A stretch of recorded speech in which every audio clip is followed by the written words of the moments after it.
మూడేళ్ల క్రితం స్నేహితులతో పందెం కట్టి పెన్ను మింగేశాడో విద్యార్థి. ఇప్పుడు ఆ స్టూడెంట్ కడుపులో నుంచి డాక్టర్లు పెన్నును బయటకు తీశారు. గుంటూరుకు చెందిన రవికి 16 ఏళ్లు. ప్రస్తుతం ఇంటర్మీడియట్ చదువుతున్నాడు. 3 ఏళ్ల క్రితం 9వ తరగతి చదువుతున్న సమయంలో తన స్నేహితులతో 50 రూపాయల పందెం కట్టి పెన్ను మింగేశాడు.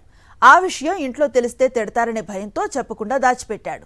గతేడాది నుంచి విపరీతమైన కడుపు నొప్పి రావడంతో తల్లిదండ్రులు రవిని హాస్పిటల్కు తీసుకువెళ్లారు. విద్యార్థి కడుపులో పెన్నున్నట్లుగా గుర్తించిన జీజీహెచ్ వైద్యులు ఎలాంటి ఆపరేషన్ లేకుండా ఎండోస్కోపీ ద్వారా పెన్నును బయటకు తీశారు. చెప్పి అబద్ధవాడు చేశాడు. అవును, మింగిచ్చాక తీస్తానని చెప్పాడా నీకు?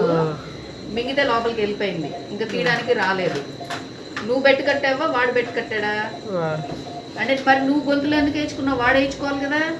వాడు తీస్తా చెప్పాడు. వాడు ఈ గొంతులో నేను తీస్తానని చెప్పాడు, అందుకని మింగేవు నువ్వు. ఎన్ని సంవత్సరాలు అయింది? 3 years అయిందా? ఏ క్లాస్ చదువుతున్నప్పుడు? ఇప్పుడు ఏం చదువుతున్నావు? ఇంటర్మీడియట్ చదువుతున్నావు. మింగిన తర్వాత ఇంట్లో చెప్పలేదా? చెప్తే తల్లిదండ్రులు భయపడతారు. చెప్పలేదు. అవును, ఎన్ని రోజుల క్రితం చెప్పావు ఇంట్లో?